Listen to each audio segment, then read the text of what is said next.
Keling, shuni mayda-mayda qilmasdan bittada e'lon qilaylik. Do'stlar, Imperialda yangi natijalar tinmayapti. Oldingi natijalarni e'lon qilishimizga ulgurmasdan yana yangi natijalar. Demak, bugun 3 ta natijani birdaniga e'lon qilib, cashbacklarni topshiramiz. Birinchi manzilimiz esa Imperial Academy'ning first branchi. Ushbu filialimizda naqd 2 ta o'quvchi yetib olishgan va ulardan biri IELTS 8.5 va CELTA sertifikati sohibi Mr. Davronning o'quvchilari. Sudiyona, sizni IELTS 7 ball bilan tabriklayman va bu sizga Imperial tomonidan 1 million so'mlik cashback. Marhamat.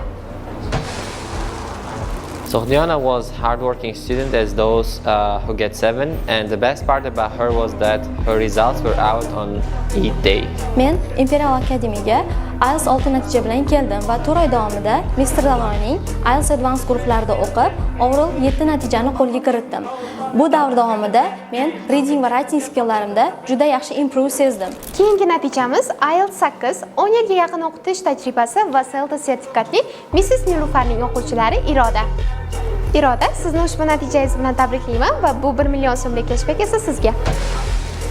Iroda has completed my IELTS advanced course. She has studied for about 5 months, and during this time what made her different from other students is her determination and hard work.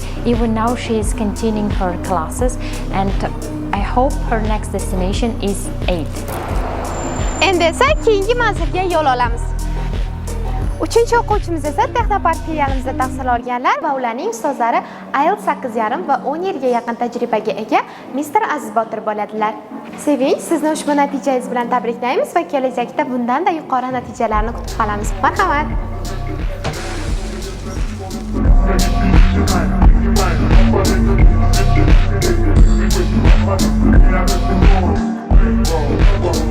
Thank you.